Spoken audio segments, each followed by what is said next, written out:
పెట్టుకున్నాం. నూనె పోసుకోవాలి.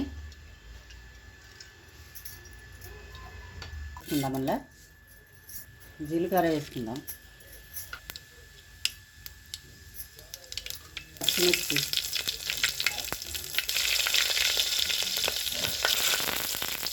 రెండు ఎండుమిర్చి,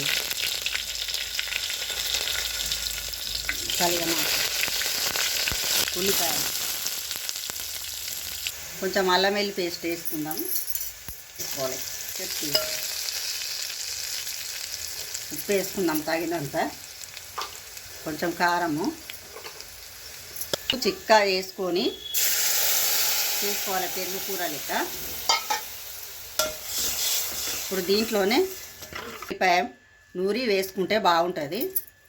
అలాగే కొత్తిమీర,